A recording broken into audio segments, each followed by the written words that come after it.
చనిపోవడం. ఇందులో వృద్ధాప్యంతో చనిపోయిన వాళ్ళు చనిపోయినప్పుడు బాధ అనిపించదు, కానీ తను జీవించిన జీవితం కంటే ఇంకా జీవించాల్సినటువంటి సమయమే ఎక్కువ ఉన్నప్పుడు వాళ్ళు మన నుంచి దూరం అయినప్పుడు మన బాధ వర్ణాతీతం. ముఖ్యంగా కుటుంబ సభ్యులకు తీరినటువంటి లోటు, ఆ లోటును ఎవరు పూడ్చలేనిటువంటిది. అలా కామ్రేడ్ నాగమల్లన్న మరణం కూడా చాలా విచారకరమైనది, బాధాకరమైనటువంటిది. ఆ లోటును ఎవరు కూడా తీర్చలేనటువంటిది. తను జీవించినంత కాలం దేనికోసమైతే చిన్న వయసులోనే ఈ సమాజంలో ఉన్నటువంటి దోపిడీ, పీడన, అసమానతలు ఏవైతున్నాయో ఇవి రద్దు కావాలంటే కేవలం ఎర్రజెండా పోరాటం ద్వారానే రద్దవుతుందని చెప్పి భావించి ఏ ఆశయాన్ని అయితే నమ్ముకున్నాడో తాను చివరి మజిలీ వరకు, తన చివరి ప్రాణం పోయేంత వరకు కూడా ఆ ఎర్రజెండానే నమ్ముకొని పనిచేసేటువంటి వ్యక్తి. ముఖ్యంగా ఈ దేశానికి స్వతంత్రం వచ్చి 75 సంవత్సరాలు గడుస్తా ఉన్నది. కానీ ఇప్పటికీ రైతు పండించిన పంటకు రైతే గిట్టుబాటు ధర నిర్ణయించేటువంటి హక్కు రైతుకు ఎందుకు లేదని చెప్పి తన గలాన్ని ఎక్కుబట్టి రైతుల పక్షాన పాట పాడింది. ఇవాళ మహిళలు ఎదుర్కొంటున్న సమస్యలు, లైంగిక వేధింపులు, అత్యాచారాలకు వ్యతిరేకంగా వాళ్ళ పక్షాన నిలబడి తన గొంతెత్తిండు. విద్యార్థులకు ఉన్నతమైన నాణ్యమైన విద్య ఎందుకు రావడం లేదని చెప్పి ప్రశ్నించి విద్యార్థుల పక్షాన గొంతెత్తి పాడినటువంటి వ్యక్తి కామ్రేడ్ నాగమల్లన్న. ఈ సమాజంలో అణచివేతకు, దోపిడీకి గురవుతున్నటువంటి ఆదివాసీలకు, బహుజనులకు, దళితులకు వాళ్ళ ఆత్మగౌరవ పోరాటాల్లో తన గొంతును కలిపి వారందరికీ చైతన్యం అందించినటువంటి నాయకుడు కామ్రేడ్ నాగమల్లన్న.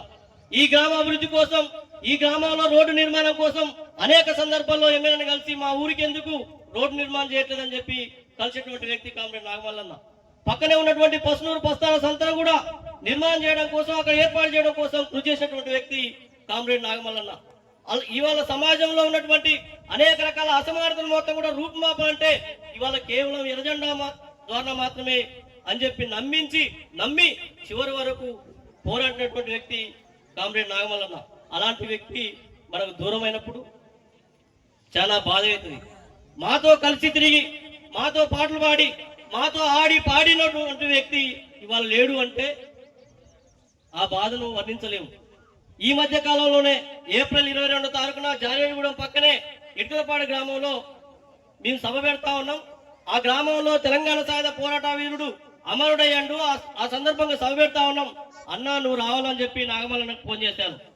అన్నా నేను రాలేకపోతా ఉన్నాను, మా బాబుకి లంగ్స్ లో ఇన్ఫెక్షన్ ఉంది, నేను నిమ్స్ హాస్పిటల్లో ఉన్నాను, ఈ ఒక్క కార్యక్రమానికి నన్ను మినహాయించండి అని చెప్పి చెప్పిండు.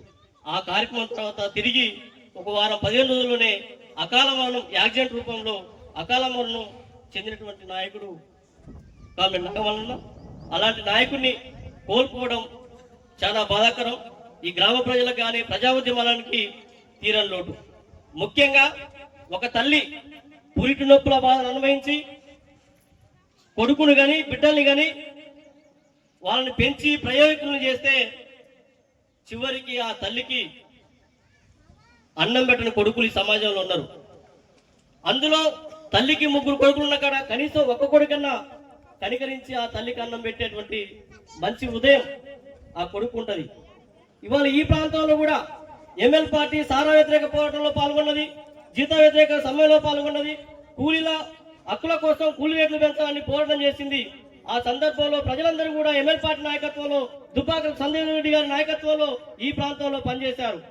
కన్న తల్లి లాంటి పార్టీ నిలిచి అనేక మంది బయటకు వెళ్ళిపోయినా ఒకే ఒక కొడుకు ఈ ప్రాంతంలో నాగమల్ల లాంటి కొడుకు ఈ పార్టీని నిలబెట్టడం కోసం, ఈ పార్టీ కోసం పనిచేయడం కోసం, ఈ సమాజంలో ఉన్నటువంటి అనేక రకాల అసమానతలను రద్దు చేయడం కోసం ఈ పార్టీని తాను చివరి మజిలీ వరకు ఉండి ఈ జెండాను పట్టుకున్నటువంటి వ్యక్తి.